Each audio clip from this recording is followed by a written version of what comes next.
Welcome to Fida Trade Academy. Whether you're a beginner or an experienced trader, you are in the right place. Let's get started. Master price, action, and volume analysis. The strategy built over 7 years, tested on thousands of charts.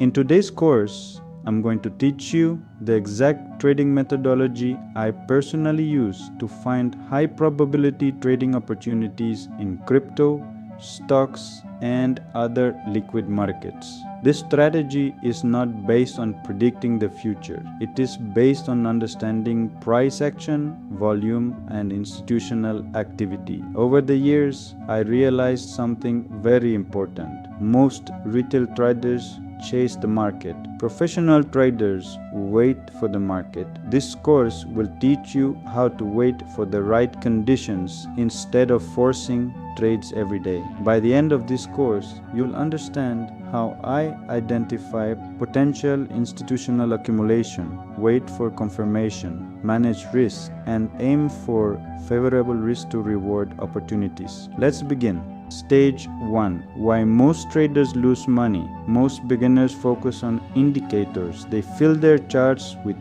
RSI, MACD, stochastic, Bollinger Bands, moving averages, and dozens of other tools. But institutions don't move markets because an indicator changed. Markets move because large participants buy and sell significant amounts over time. Instead of asking, what is the RSI showing? I ask, where is money entering the market? That's where price action and volume become powerful. Stage 2. Understanding market imbalance. An imbalance happens when buyers or sellers dominate the market. Price moves quickly. Candles become larger. Volume increases. The market temporarily becomes inefficient because one side is much stronger than the other. These areas often become important reference points later. Stage 3. Compression phase. Now let's discuss the first condition of my strategy. I don't chase the first move. Instead, I look for markets that have been moving sideways for several days. During this phase, price becomes compressed, candles become smaller, trading volume gradually decreases. This often suggests that the market is waiting for new participation. Patience is essential here. Stage 4. Initial expansion. Eventually, something changes. Suddenly, price expands. Volume increases significantly compared with the recent average. This tells me that interest has returned to the market. At this stage, I do not enter immediately. I simply add the asset to my watch list. I want to observe what happens next. Stage 5. Waiting for the market to settle. This is where many traders make mistakes. They see one large green candle and immediately buy. I don't. Instead, I wait.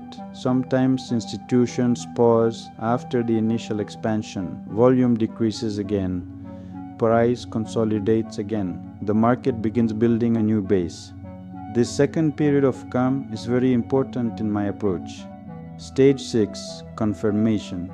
Now I'm looking for a confirmation. I want to see fresh buying pressure, increasing volume, strong bullish candles, a decisive break above the previous swing high or the high created during the earlier imbalance. Only after these conditions appear do I consider a trade. The breakout is not enough by itself. I also want to see that the breakout is supported by meaningful trading activity. Stage 7. Entry rules. My entry checklist is simple. Sideways compression, low volume, initial expansion, new consolidation, fresh increase in volume, break above the previous key high. If all conditions align, I prepare my trade.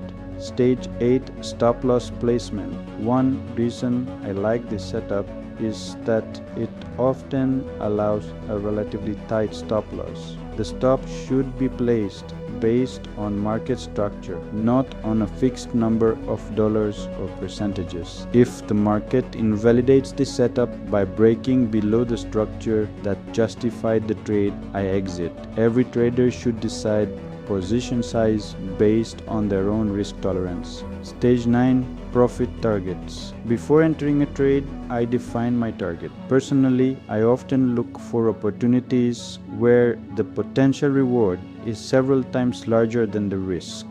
For example, if I'm risking 1 unit, I may look for opportunities that could return around 4 units. Not every trade reaches that objective, and no strategy wins every time. The goal is to keep losses controlled while allowing winning trades to be meaningfully larger than losing ones. Stage 10. Trade management. Once the trade moves in my favor, I continue observing volume, price, structure, momentum. If buying pressure weakens significantly, I reassess the position. The market always has the final say. Stage 11. Common mistakes. Avoid these mistakes: buying every breakout, ignoring volume, trading during random sideways movement without a clear plan, moving your stop loss because of emotions, risking too much on one trade. Stage 12. Risk management. This strategy is not about finding a perfect setup, it is about managing probabilities. Some trades will lose, that's normal. The objective is to protect capital so you can continue participating in future opportunities. Consistency comes from disciplined execution, not from expecting every trade to succeed. Final thoughts. Price action tells you what the market is doing. Volume helps reveal how much participation is behind that move. When you combine these with patience and disciplined risk management, you can build a structured trading process rather than relying on emotion.